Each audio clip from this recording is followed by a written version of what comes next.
बेआईन खनिज चोरा चालाण रोकिबा पई प्रशासनर गुरुत्वपूर्ण बैठक। बालेश्वर जिल्लार विभिन्न अंचल रे चलिथिबा बेआईन खनिज चोरा चालाण सांगकु गो चालाण को नहीं आईन विशृंखला परिस्थिति सृष्टि हेउछि। तेणु एहाकु संपूर्ण भावे रोकिबा पई बालेश्वर लोकसभा सांसद प्रताप चंद्र षडंगी निर्देश क्रमे विधायक जिला प्रशासन एवं पुलिस अधिकारी को नहीं एक गुरुत्वपूर्ण बैठक अनुष्ठित हो जाइछि। तेबे आईनगत भावे नीलाम होइथिबा सरकारी उत्सर सठिक परिचालना करिबा एथि सहित आईन अमान्यकारी विरोध में कठोर कार्यानुष्ठान ग्रहण करने संपर्क में आयोजित बैठक में विस्तृत भावे आलोचना होइथिला।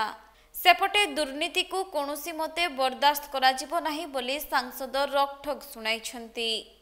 एही अवसर में जिलापाल सूर्यवंशी मयूर विकास एसपी राजप्रसाद एवं उपजिलापाल समेत तहसीलदार और वरिष्ठ पुलिस अधिकारी माने उपस्थित रहिथिले।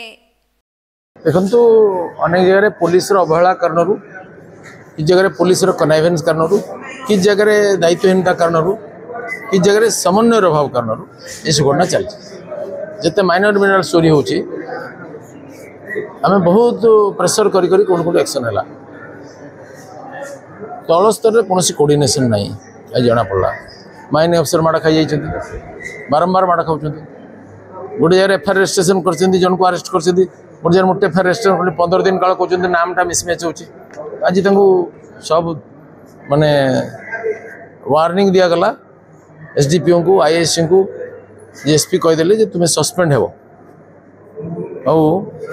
जो एफआईआर रजिस्ट्रेशन करना से पुलिस विरुद्ध कार्यानुष्ठान आम एसपी कहले से एफआईआर भूल अच्छी भूल था ठीक था डाकी ठीक करेंगे से एफआईआर रजिस्ट्रेशन करेंगे इनक्वारी भूल बाहर कले पॉइंट आउट करेंगे किंतु केस रजिस्ट्रेशन करेंगे एमती तो कथा नहीं।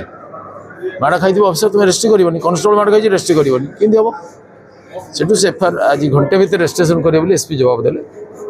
मुझे किंतु जो डेरी है पार्टी रेस्पॉन्सिबल नुहे पुलिस रेस्पॉन्सिबल से हाँ से सस्पेंड। द्वितीय कथा आम गोटे स्थिर कलु सब तहसील लेवल गोटे कोऑर्डिनेशन मीटिंग हम आईएसी एसडीपीओ तहसीलदार माइनिंग डिपार्टमेंट जड़े एति बसवे यार नोडल अफिसर कोऑर्डिनेशन हेले एडीएम रेवेन्यू करेंगे यहाँ प्रति सप्ताह थे बसवे से समस्या आलोचना करेंगे समस्या नथिले भी बसवे आ प्रतिकार निर्धारण करेंगे माने फील्ड ऑफिसर को सफिशिएंट फोर्स जोगेवा को पड़ो सब ऑपरेशन में 100% सरकारी संपत्तिर सुरक्षा आमर दायित्व बोली स्थिर है जे ढिला कर चाकरी छाड़ी पड़ा बोले कहते।